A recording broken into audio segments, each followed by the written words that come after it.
L'eau est là, le Sénégal sous les eaux. Dakar, Thiès, Rufisque, Kaolack, Saint-Louis, Louga, Diourbel, toutes les localités sont sous les eaux. À Parcelles Assainies, des dizaines de jeunes manifestent contre les dégâts causés par les inondations. Cambérène, les jeunes saccagent le siège de l'APR car mécontents du réseau d'assainissement de leur localité. Manifestation aussi à Keur-Massar, notre bourg en colère contre ses ministres. 750 milliards injectés depuis 2012 pour la gestion de ces inondations.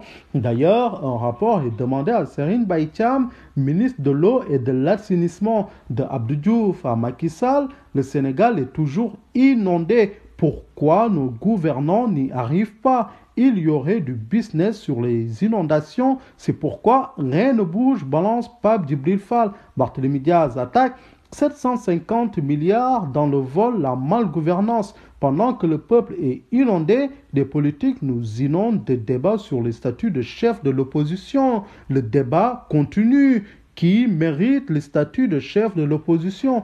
Des opposants avaient désigné que le candidat arrivé second à la présidentielle serait le chef de l'opposition, en l'occurrence Idrissa Seck. C'est une question très sensible. À vous, Déthié Faye, du pôle des non-alignés. Idrissa Seck est publicité par le camp présidentiel et surtout par la plupart des membres de l'opposition. En tout cas, la position de Sonko est claire. Loin des préoccupations du peuple, cette mesure n'a aucune importance pour les Sénégalais. Et oui, pendant que le peuple est sous l'eau, les politiques se déchirent pour le statut de chef de l'opposition. Tenez-vous bien, 2 milliards de budget pour le chef de l'opposition. Mais quelle honte! Une vraie forfaiture selon Mamadou Lamine Diallo, qui sera le chef de l'opposition. Son Excellence Macky Sall tranchera. De la transparence dans le choix du chef de l'opposition, on en demande en tout cas. Mansour Faye a-t-il failli à son obligation de transparence?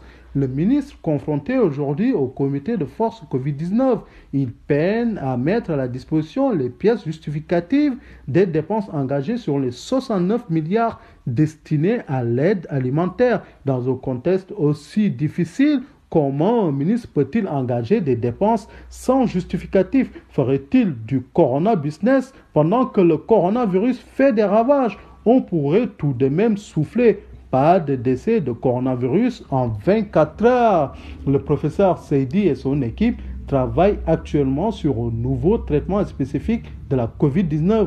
Quand nos scientifiques sauvent des vies, nos politiques font du business sur nos vies.